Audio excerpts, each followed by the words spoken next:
Bom, eu que agradeço o convite, né, de vir aqui falar para vocês e tentar eu pensar um pouco também sobre o meu processo, minha trajetória.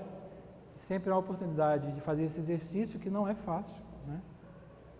Mas, enfim, vamos encarar. Então, assim, quando eu vi as obras escolhidas para estar nessa exposição, eu achei estranha a escolha, na verdade. Porque, assim, exatamente pelo fato de ter um acervo enorme aqui dentro, né? E são obras, para mim, assim, na minha opinião, que não, até então não me chamavam atenção, assim, como problemática de pintura, né? Inclusive, pode-se pensar que são de períodos muito diferentes, mas são do mesmo período, essas obras. Pelo menos as duas pinturas, né? No início dos anos 2000, assim, tanto aquela quanto essa. Porque eu não tenho uma lógica, uma linearidade na minha forma de trabalhar, eu trabalho todo ao mesmo tempo. Eu me lembro, e eu vou falando também tudo muito fragmentado, porque eu penso assim, inclusive eu estou fazendo lá minha dissertação, minha tese de doutorado, e é uma maluquice, porque eu estou escrevendo os 3 capítulos ao mesmo tempo, e assim, é um caos absoluto. Mas no final eu consigo organizar isso. Então, assim, eu me lembro que eu estava no Rio de Janeiro, eu passei boa parte dos anos 90 no Rio, né? Estudei lá, fiz vários cursos lá, especializações e um mestrado.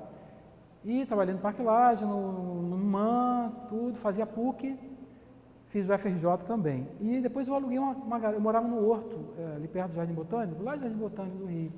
E eu aluguei um ateliê, que era uma garagem. E aí eu trabalhava em duas direções, em cada parede, uma direção diferente da outra. De um lado eu trabalhava pura geometria, que tem aqui alguns exemplares.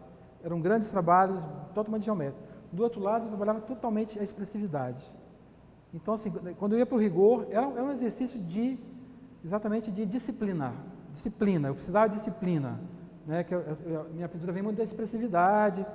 E aí eu comecei a fazer aqueles trabalhos rigorosamente. Eu comecei no Parque Lage, isso tudo, e depois eu continuei nesse ateliê.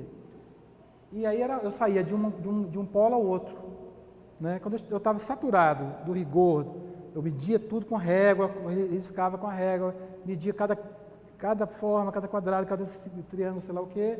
Trabalhava aquilo com pinceladas muito bem pinceladas, com os limites muito definidos por cada pincelada, com pincéis muito chatos, Quando aquilo ali me saturava, pulava para o outro lado.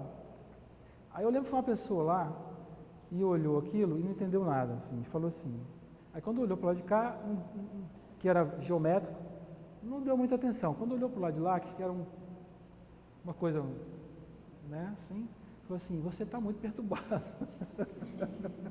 Você deve estar muito perturbado. Eu falei, devo mesmo, porque eu vou de um polo ao outro o tempo inteiro. Então, isso para dizer que esse trabalho, acho que não traz essa problemática, dessa coisa, embora tenha figurativo, tenha um hermatérico, né?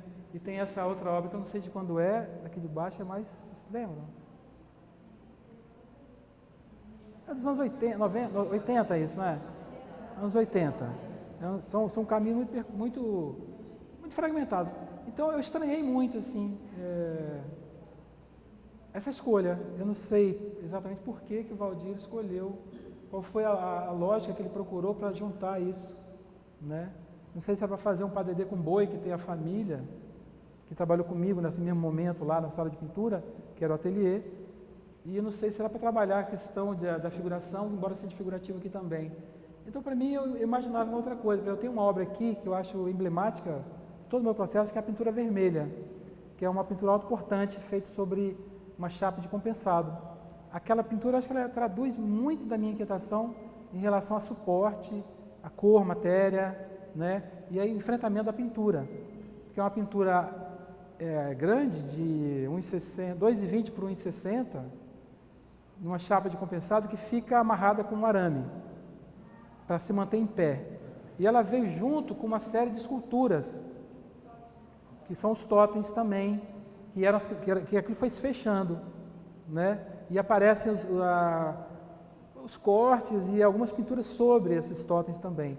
Então faz parte de um momento muito significativo, que é a questão da tridimensão e da bidimensão dialogando, né? Então, assim, eu acho que esse é o momento, mas isso talvez fosse a minha curadoria, né? E não essa curadoria. Mas chamou muita atenção para mim esse fato de terem essas obras aqui.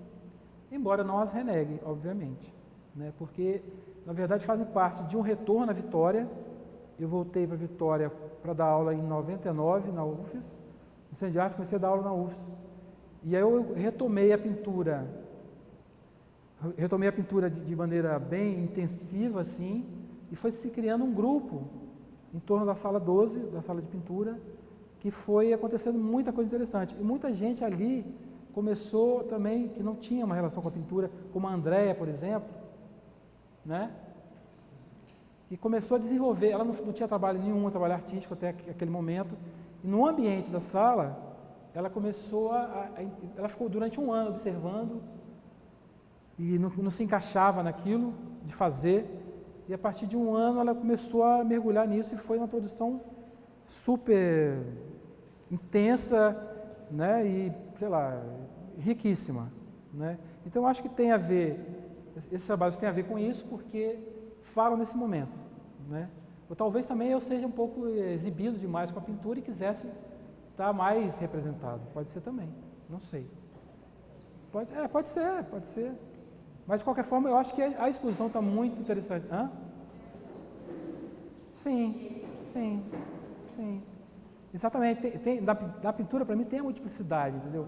E aí está restrita, mas não é minha exposição, obviamente, né? Não é uma individual minha.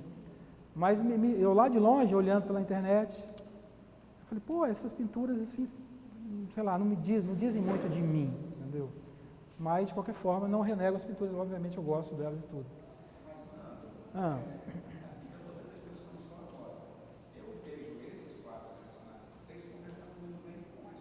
Sim, conversa. Não, acho que dialoga sim, claro que sim. Acho que também. Mas foi a primeira impressão que eu tive. A primeira impressão, talvez quando o Neuza falou que ia ter essa exposição de pintura e que eu estaria participando com 3 obras, eu não imaginei nunca essas obras, entendeu? Mas não é nem assim, é mais uma maneira que me ocorreu, assim, né? Me deu uma surpresa isso. Eu imaginava outras obras mais emblemáticas assim no meu processo, que é muito diversificado, entendeu? Porque sempre há essa coisa de curador e artista também, né? Assim, como o curador vê a obra e como o artista vê a obra. Então, assim, eu acho que é uma experiência rica na medida que você pode dialogar com essa situação, né? Mas sempre é um pouco problemática, assim. Acho que é uma autoria sobre uma autoria, na verdade, né? São escolhas que vão determinar leituras do seu próprio trabalho. Então, sim, faz parte, eu acho que faz parte do sistema, né? E que normalmente não é problemático, eu acho que, sim, em um nível que seja inviabilize qualquer coisa, mas sempre tem algum tipo de atrito ou incômodo, assim, para você chegar, não só aqui, mas em outras exposições que eu já fiz também, né? Assim, que de alguma maneira você quer mostrar determinada coisa, mas aí não pode por determinada outra coisa, entendeu? Então, tem um pouco isso, assim, tem esses dois lados, assim, né? A sala 12. Ah, tá. Foi. Laboratório de construção do pensamento da pintura. Foi. Eu acho que era legal você... Tá. Então voltando lá ao meu retorno à Vitória, assim. Então, fiquei lá aquele tempo. Em 99 fui dar aula na UFES e passei a dar aula de pintura. E se criou lá, então, um ateliê permanente de pintura que não se restringiu às aulas. Era um trabalho permanente, aberto, inclusive finais de semana, à noite, virava-se à noite trabalhando. E tínhamos grupo de leitura, né? Às quartas-feiras líamos e debatíamos textos variados. Então foi se criando esse núcleo de pintura. Eu acho que houve para mim também, um retorno à pintura muito forte. E eu acho que até, em certo sentido, houve um esgotamento desse trabalho de pintura, que depois eu fui passando essa fase, eu não sei quanto tempo durou isso, uns 8 anos talvez, o ateliê tenha durado, né? E depois foi havendo, as pessoas vão se formando, embora voltem a participar disso, mas vai se esgotando de uma forma. Acho que houve um tempo que aconteceu isso e tinha paralelamente, quanto mais arte melhor, que também era um projeto que dava sustentação, assim, e dava visibilidade àquela produção, não só da pintura, como do próprio Centro de Artes. E além disso, trazia também outros artistas que não eram, ou eram ex-alunos, ou eram artistas autônomos, que também participavam desse evento. E esse evento atraía muita gente. Assim, em aberturas, sei lá, 2, 3 mil pessoas, houve tempo que estavam presentes nessas aberturas. E participantes em torno de, às vezes, de 200, 250 pessoas faziam parte dessas exposições. Eu acho que isso criou, e havia uma convivência muito interessante na montagem dessa exposição, porque as pessoas mesmo iam montar essas exposições, então artistas já veteranos com pessoas iniciantes se encontravam e trocavam ideias, e havia uma troca muito, muito boa ali, muito produtiva, né? Então esses dois polos, o ateliê, e era uma coisa ao mesmo tempo dentro do CNDA, mas era muito independente, entendeu? Havia uma abertura no departamento que permitia isso. A gente não estava vinculado à extensão, a projeto de bolsa nenhuma, era uma coisa do desejo, né, do coletivo. As pessoas queriam fazer aquilo, independente de instituição estar, de alguma forma, auxiliando, promovendo, tendo que pedir alguma coisa. Era uma coisa meio marginal, em certo sentido, né? Havia algumas pressões e tudo. Mas eu acho que isso rendeu para um grupo grande, assim. E para mim foi muito bom, como professor, trabalhar, que eu trabalhava durante as aulas, como pintando junto, e eu acho que isso trouxe não sei se teve alguma influência também maléfica no sentido de eu impor uma maneira de trabalhar, mas mais pela observação das pessoas. Os alunos poderiam dizer isso melhor, mas eu acho que era a minha maneira de chegar em cada aluno, né? Eu trabalhando e discutindo o próprio trabalho. Eu acho que a pintura para mim sempre foi um processo. Eu nem me caracterizo como pintor, na verdade, assim, nem como fotógrafo, nem nada disso, né? Eu vou buscando meios para condensar um trabalho que é um trabalho na verdade, de autoconhecimento, digamos assim. Uma maneira de, mais do que autoconhecimento, porque não há esse processo também, você não chega a finalidade nenhuma com isso, mas de autorreconhecimento, né? Então, assim, a pintura, num determinado momento, assumiu esse papel, em outro momento foram outras mídias, a fotografia, mesmo o vídeo, tudo foi se somando, e eu acho que agora, nesse momento, por exemplo, eu não tenho pintado, né? Não tenho vontade de pintar, nem desenhar. Eu fiz, quando eu cheguei em Portugal, eu vinha do meu último projeto de pintura, que eu estava fazendo aqui, em Vitória, lá na UFES, mas já fora do grupo de estudos, já fora, numa fase mais terminal assim, desse processo, que eu fiz uma série de autorretratos, que eu expus aqui, né, no Júlio, com o Júlio Martins, não é? Então, assim, aquele processo ali era um processo totalmente diferente do que eu tinha feito até então. Eram autorretratos, mas eu não me via no espelho, eu fiquei anos sem me olhar no espelho. Eu me propus a não me olhar mais no espelho, para fazer esses autorretratos de fragmentos de memórias, de sensações, de sentimentos meu. Uma coisa de autorretratos meio inconscientes, meio de memórias. Então tem ali misturado várias lembranças minhas, várias autoimagens minhas. Tem muito do meu pai, tem muitos retratos ali que são muito mais a cara do meu pai do que eu. Então eu terminei isso em Portugal. Eu aluguei um ateliê em Lisboa, e dei o segmento e fechei e agora eu já me olho no espelho novamente. Já. E na minha casa não tinha espelho nenhum, né? Às vezes eu via de relance em algum lugar que eu entrava, mas eu, assim, decididamente não queria fazer isso. Algumas pessoas acharam muito estranho, minha família, inclusive, que não tem espelho em casa. Meu irmão falou assim, tá maluco? Tá com medo de se ver, qualquer coisa assim, né? E eu falei, não é isso, eu preciso construir, ou pelo menos identificar essa fragmentação toda que é a gente, né? Inclusive, minha tese de doutoramento é em cima disso, né? É autorrepresentação na arte contemporânea. Então, eu penso a arte como um processo autonarrativo, né? E que implica pintura, fotografia, uma série de meios que vão construindo esse processo. Então, assim, falar de pintura, para mim, é fácil, entendeu? Assim, eu sempre convivi muito com a pintura porque ela se apresentou primeiro para mim, o desenho e a pintura, né? Eu acho que eram os meios que eu tinha, os materiais que eu tinha acesso primeiro foram esses, né? E inclusive imageticamente, os livros, eu tive muito acesso à pintura muito pelos livros, né? Então, na verdade, eu via fotografia, muito mais do que pintura. Depois eu comecei a ver pintura. E as ideias vão surgindo, eu vou escrevendo. Agora até você, Guilherme, que é um literato, desenvolvi um novo método de fazer poesia que eu chamo de poesia pós-humana. Ou poesia imposta, entendeu? Que é o seguinte, eu tenho um tablet que tem um autocorretor. Então eu digito qualquer coisa e ele escreve para mim. E aquilo vai dando um sentido, entendeu? Aleatoriamente. É muito divertido fazer. Então ele transforma qualquer palavra em outras. Porque quando eu vou escrever, ele vai escrevendo a revelia da minha vontade, né? Assim, eu quero escrever um texto. Aí eu escrevo batata, ele interpreta para outra coisa, banana. Porra, aí... E eu deixo lá porque ele corrige para mim de alguma forma. Só que ele me transforma demais. E aí eu falei, então tá, você quer assim, vamos. Aí eu começo a digitar, e depois ele vai mudando as palavras todas. E aí vira um texto interessante. Aí a poesia pós-humana. Hã? Exatamente, a escrita automática surrealista. Você fala dessa questão de circular pela cidade, faz sombra. Fiquei imaginando essa figura. Que a sombra, né, ela não tem nada cor. Mas não na pintura, na fotografia. Não, eu sei.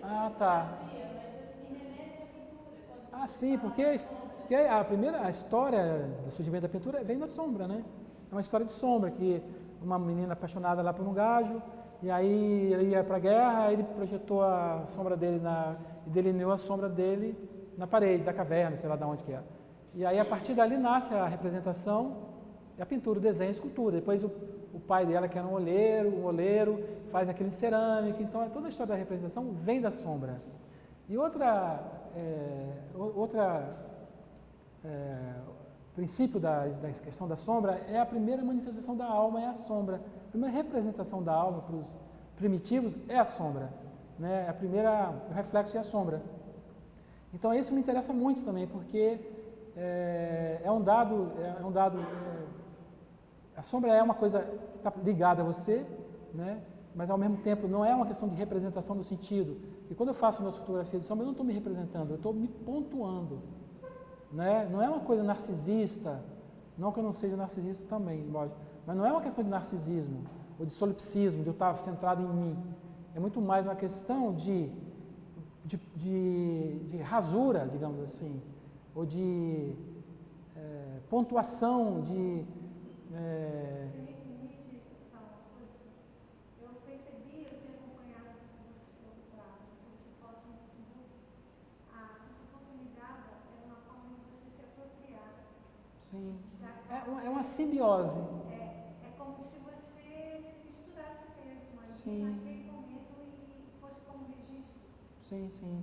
Né? É muito mais de pegar o papel e dar uma Sim. escada. Sim, é de transferir elementos. Por exemplo, quando trabalha a natureza, é uma transferência de elementos ali tão fortes, de valores formais, e não só, que trazem uma carga assim, de identidade muito forte para eu me descobrindo, entendeu? Assim, é muito revelador. Ivana falou isso naquele e-mail que você me passou, naquela mensagem, que aquilo é muito revelador de mim, entendeu? Assim, de descoberta. É sombra e não sombra. E aí você fica com... Não, é um processo assim, de imersão, quer dizer, na verdade, eu vou me diluindo, na verdade, nesse processo, assim, eu fico horas envolvido com isso, vou me diluindo no mundo, assim, não há instância crítica naquele momento, entendeu? É pura imersão e pura síntese entre a sombra, o eu sombra e o mundo. Então essa matéria que ainda é leve, é uma matéria, não tem como se classificar muito que matéria é essa da sombra, né? Mas que é uma matéria inerente, um fenômeno, digamos assim, que está junto com o homem desde que ele existe, né? E que tem uma carga mítica, mística e sei lá mais o que, e semiótica fortíssima, né? E que tem me devolvido muito, tem dado muito retorno para o meu entendimento da minha própria arte e da minha própria existência. Então, assim, são mergulhos, são sessões fantásticas. Eu saio daquilo ali renovadíssimo, assim, saio daquilo, São horas, eu fico ali naquele negócio, uma maluquice, de descobertas. E de um retorno à natureza também. Eu nunca trabalhei em natureza. Exatamente. E de retificações. Eu penso um pouco como retificação de mim mesmo, assim. Eu me lembro muito que, assim, tem essa fase do espelho do Lacan, né? Quando a criança, pela primeira vez, se descobre no espelho. Né? Primeiro ele vê a imagem como uma imagem de outro, depois ele tem esse impacto de ver que é ele. Eu acho que isso é reminiscência disso. Essa coisa da sombra, de eu sempre estar me retificando, é uma reminiscência dessa fase do espelho, assim. De você se juntar, né? Porque tem essa que eles chamam de síntese paradoxal, né?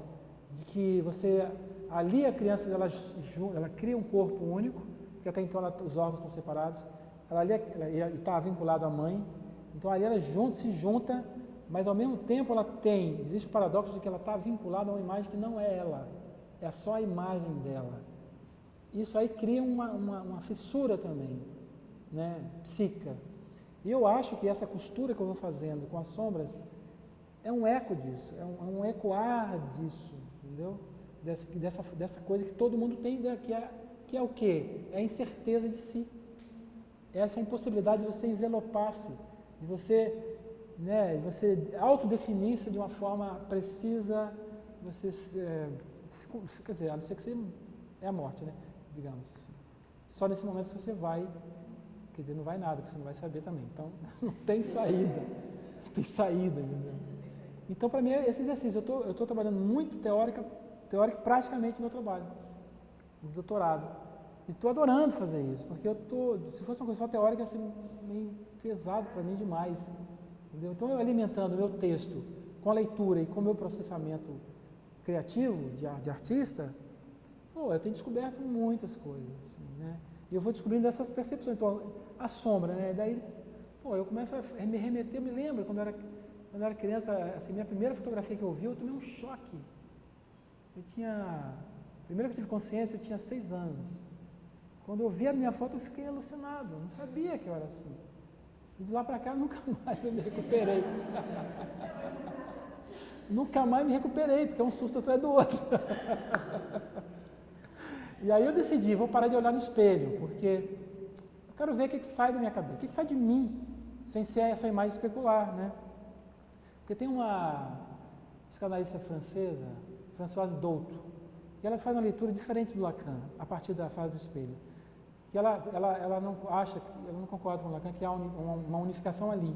Ela acha que a partir do momento que a criança tem consciência que ela não é aquela pessoa, ela tem uma imagem que não é ela exatamente, ela rompe, ela começa a investir no narcisismo e rompe com a imagem inconsciente, uma autoimagem inconsciente que a gente traz, né?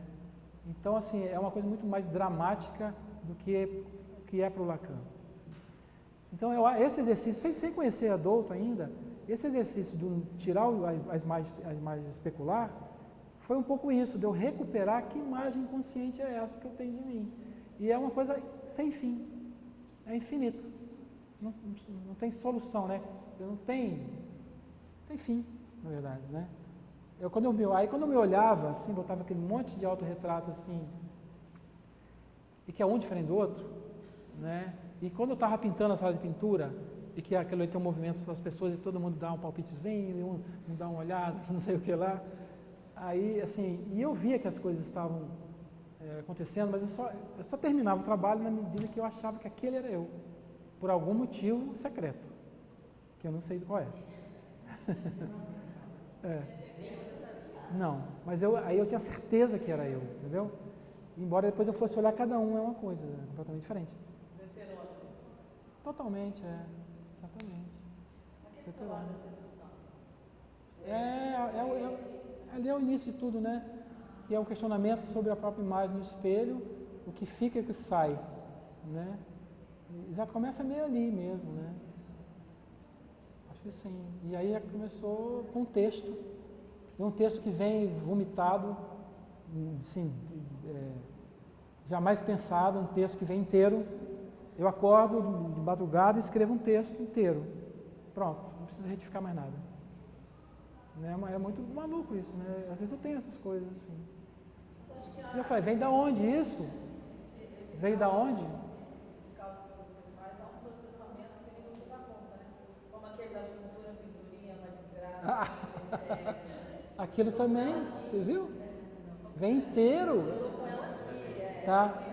É um vômito, assim, é um repente vomitado, entendeu? Eu virei nordestino e fiz um repente vomitado inteiro, assim. É uma coisa maluca, né, Neuza? Não, se você pensar bem, não é maluco. É muito claro. Mas é maluco ao mesmo tempo, como aquilo surge, né? Tem uma relação meio de jazz, né? Porque você tem. Eu botei repente, mas tem a ver de jazz. Botar vários músicos e cada um faz a sua música, mas há E tem as repetições, né? e há um conhecimento de causa ali, né? Na hora de fazer, tudo sai certíssimo. É impulsivo e involuntário isso. Por isso que eu acho assim que é lúdico também, né? Não é uma coisa pensada, não é pensado. Embora tenha lógica e tem até um caráter poético assim, não é? Mas não é assim, eu vou escrever um texto sobre isso, aí não sai nada. Na verdade, autoral no cinema, eu fiz um trabalho que eu vou até convidar vocês para o lançamento, não sei que dia nem que lugar ainda, mas vai ser na casa da Ivana também. Vai ser o lançamento de um livro de fotografias, que vai ser na casa da Ivana, lá na Em Parede, Galeria de Arte. Agora, depois daqui, a gente vai ter uma reunião para decidir o dia certinho, mas aí depois a gente divulga. E tem um filme, um documentário que eu fiz sobre o monge Daijo San, do Mosteiro Zen, Morro da Vargem, que na verdade é um registro do percurso dele. Ele conta a história dele, desde o início, como é que ele entrou nesse caminho do budismo, do Zen budismo, e é um curta de meia hora, bem clássico, um estilo bem tradicional, uma bela fotografia, um som muito bom também, e vai ser mostrado também. E esse livro reúne fotografias de um percurso de 20 anos de fotografia, né? Ficou bonito também, eu achei. Foi muito coincidente, porque eu também estou fazendo uns jogos lá, a partir da louça portuguesa, eu estou fazendo uns quebra-cabeças, exatamente para aproximar as pessoas de remontar essas formas, de reconstruir a partir da louça portuguesa. E aí coincidiu, da Ivana também está fazendo a mesma coisa, só com imagens minhas. Então vai ser muito maneiro. E agora estou fazendo uma série também dos doces portugueses, com os doces portugueses, em quebra-cabeça. Que é também uma maneira afetiva, né, de falar do português. Porque sabe o que é? Me ocorre o seguinte, na verdade, assim, eu sempre procuro fazer o que eu não sei. Né? A arte, para mim, tem esse caráter. Não é de fazer o que eu sei, mas o que eu não sei. Porque é o que eu não sei que me estimula. Então, assim, algumas vezes eu recebi críticas. Eu estava indo por um processo, um caminho, fazendo uma sequência de trabalhos de pintura. E aí algumas pessoas falam assim, agora que o cara está começando a ficar bom, ele já mudou para outra coisa. Entendeu? Então, assim, na medida que aquilo para mim já esgotou, eu quero procurar fazer coisas que eu não sei e que de alguma forma me estimulem. Então, eu acho que essa procura é um processo de aprendizagem permanente. Assim. Eu vivo nesse aprender e não de demonstrar o que eu sei. Né? Talvez por isso que tenha esse caráter, às vezes, muito precário no meu trabalho também. Né? Eu acho que às vezes tem coisas muito elaboradas e outras nem tanto, são coisas mais precárias, que é da precariedade que eu estou falando mesmo. Agora tem uma série que eu vou doar aqui para o acervo, de garatujas digitais. São desenhos que eu faço no tablet com o dedo, assim de manhã, quando eu acordo. Eu chamo ritmos matinais. E aí são escritos, desenhos rabiscos, entendeu? E é totalmente digital, uma coisa que eu vou mandar para... Na hora de organizar. Sei. É porque, na verdade, é um campo de especulação, né? A arte é um campo de especulação. Então, você não tem como você virar a cara para certas coisas. Então, vou. Então, teve passagem pelo cinema, né? Pelo vídeo, pela fotografia, pelo tudo. Agora eu estou fazendo, isso pode chamar de escultura, né? Até umas luminárias, eu acho que escultura iluminada que eu vou fazer. Eu vou lá em Portugal tem muita coisa interessante, antiga, que eles chamam de loja de velharias, que tem de tudo. Assim. Então eu encontrei um lugar que tem agora vidro desses lustres antigos. São, né, eu mostrei, né? É lindo, eu comprei uma porrada, eu gastei uma grana, um monte, estou lá cheio em casa, minha casa está entulhada de louça e vidro. E agora eu estou começando a montar essas coisas.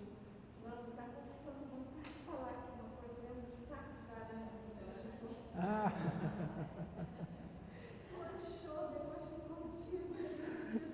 Tem que reeditar aquilo. Né? Foi. Foi.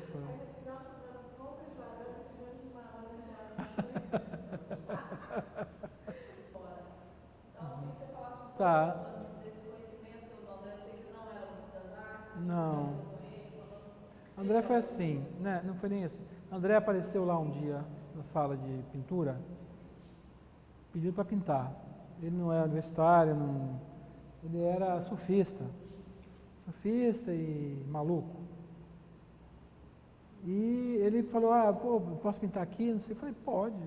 E começou a pintar, começou a participar da galera pintando. E aí foi outro, que é meio maluco também, e aí começou a emburacar mesmo. Era André de um lado e ele de outro. Um processo assim, que ele foi. E depois aquilo, ele esgotou, parece. Aí depois ele foi para Nova York, porque a mãe dele morava em Nova York, e falou para ele ir para lá, que ele estava trabalhando, estava só dando despesa para ela, trabalho para ela. Aí ele foi para lá, mas lá ele não soube aproveitar.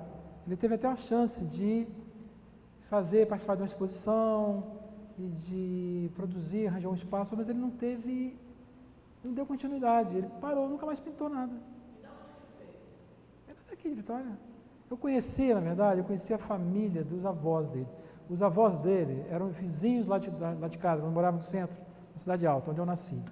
Então, os avós dele eram amigos da minha família, dos meus pais. Ele nem existia. Isso quando eu era criança. Era vizinho de muro, na Cidade Alta, que é a família Sá. Então, eram pessoas muito, muito amigas, muito queridas. E quando ele falou, eu sou neto da Marinha, não sei o quê, eu falei, pô, a gente é, assim, uma família muito amiga, quase parente, uma coisa assim. Venha trabalhar aí, não sei o que lá. E aí ele fez esse branco. E aí depois ele foi para Nova York, ficou lá uns 2 anos, aí foi trabalhar com construção civil, sei lá mais em que, essas coisas pesadas. Mas ele não levou à frente o trabalho com pintura e nunca mais pintou. Foi tipo um surto pictórico naquele contexto. E é muito bom, né? Ele fez muita coisa muito boa. Produziu muito, né? Aquela muito boa. Mas depois nunca mais esqueceu. Não sei. Eu sei, de vez em quando eu tinha notícia aí até do Tiago. Falava, nunca mais não. Tiago também participou da sala luz. Tiago muito. A gente está aproveitando você para recuperar aquela. Tiago era um aluno assíduo ali, ele era frequentador do ateliê, do grupo de estudo, de tudo ali. Norton ia visitar, né? Porque Norton era professor substituto lá, então sempre era uma presença ali, né? Mas não nesse sentido. Às vezes participava do grupo de estudo, às vezes dava palpite no trabalho de um, de outro. Estava sempre junto com a gente, assim. Mas não veio dali, né? O Norton já é um amigo assim de antes. Inclusive naquela exposição que a gente fez no Museu de Belas Artes do Rio, foi ali que eu conheci o Norton. Ele foi com um grupo para lá, e aí eu falei que a gente se conheceu e ficamos amigos. Estava com você. Foi. Pois é. Foi ali que a gente conheceu no Amarelinho, tomando cerveja. E ficamos amigos. No ateliê que vocês tiveram, supo você e era com ele? Aham. Eu lembro que ela olha também. Submundo. Era submundo, assim, no bom sentido. É. Frente à casa da sua mãe. Antes, na verdade, era assim, nós tivemos 2 ateliês. Eu tive um ateliê no centro da Cidade Alta, feito com a minha mãe, que chamava Barco Abóbora, porque era um barco abóbora, escrito na porta, Barco Abóbora, porque era tipo um porão, tinha uma areazinha ao ar livre e depois entrava na porta. e era a porta cor de abóbora. E a gente falava muita bobagem, falava, vou botar um barco abóbora aqui, que era muito divertido. E virou um point, né? Todo mundo ia para lá, para esse lugar. A gente produzia muito, trabalhava, pintava, cada um fazia o seu trabalho, mas começou de repente a virar uma referência e todo mundo ia para lá todo dia. A gente não podia mais trabalhar, chegou na hora que não tinha mais como produzir. Aí nós mudamos para outro ateliê, que era o 25H Tamiya, porque eu tinha que pagar o aluguel. Dia 25 tinha que ter dinheiro para pagar o aluguel, então devia 25H Tamiya. Ficou o nome do ateliê, e aí era o Zupo, eu e o Hélio Coelho. E ficamos um tempo ali também, que já era mais ali perto do Parque Moscoso, que rolava esse ateliê. Depois eu tive um ateliê mais sozinho, depois lá de novo, lá embaixo da casa da minha mãe, no apartamento de baixo. E era assim, era uma vivência muito interessante de pessoas que iam trabalhar, que iam conversar fiado, que iam, sei lá, ouvir música, dançar. E a Negruta morou lá, aquela da Canalhada. Tinha um suíço que também fazia joias, que morou lá um tempo. Então era sempre uma coisa... Foi ali que eu aprendi a fazer tai chi com esse suíço, enquanto eu ensinava ele a falar português. Inclusive um monte de bobagem, coisa errada. Mas era muito interessante, porque o centro tinha uma efervescência muito grande. Porque tinha o Fausto Aguiar, que também tinha ateliê ali, tinha o Shodani, que já estava ali, o Chenier, que morava no centro, né? Tinha o Brits Bar, que era o final do Brits Bar ainda, que era uma referência ali, tinha várias galerias, né? Tinha mais artistas que moravam ali no centro, eu nem me lembro. Tinha duas galerias, a Santa Luzia e a Farmacêutica. Exatamente, tinha isso. Sei lá, tinha o Carlos Gomes ainda fazia umas exposições no foyer, não é? O Fábio Rusco também, embaixo. Fábio Ruski. Itaú Cultural. Sim. Tinha um monte de coisa acontecendo ali, né? E muita gente morava, muita artista morava ali, né? Naquele centro. A gente sempre se reunia, se encontrava, tomava muita cerveja junto. Chenier, que era o crítico de arte, que é uma figura, e ele não podia beber, né? E ele bebia igual um louco. Ele tomava 14 remédios por dia, ele me falava. Aí eu passava, né? Estava ali sentado, vamos tomar uma cerveja? Vamos. Aí sentava no boteco e tuf, tuf, tuf. Aí depois no final, ele, louco, comprava mais uma sacola para levar para casa dele e falava assim, quando eu te chamar para beber, não aceite. Eu não posso beber. Mas aí já era tarde, né? Amanhã eu vou estar morto, pelo amor de Deus. Ah, Xenia, se vocês me chamarem, eu vou aceitar. Aí já... Hélio Coelho também, foi nessa época aí, quando ele veio de Minas, do interior de Minas, de Resplendor, né? A gente participou da exposição aqui, uma coletiva, que tinha uma coisa, uma ação política antes de... a unidade, né? Que era uma super exposição enorme, grande, que era uma coisa de resistência contra a ditadura, final de ditadura, aquela coisa. E aí nós expusemos junto aqui, nos conhecemos aqui. Foi ao início do Hélio, com as casarias de... Foi, exatamente. E aí ficamos amigos, aí fizemos ateliê junto, a gente expunha quase todo dia, né? Assim, era impressionante, né? Qualquer botiquinha estava expondo, né? Impressionante. A gente produzia muito, tinha que mostrar, entendeu? Não tinha internet. A gente trabalhava o tempo inteiro, comprava aquelas resmas de papel e aquilo acabava em 1 minuto, cara. Um atrás do outro, mão nervosíssima. Pá, vamos mostrar isso. Vai não sei aonde, vai não sei para lá, tudo quanto é boteco, tinha exposição toda semana. Era muito bom.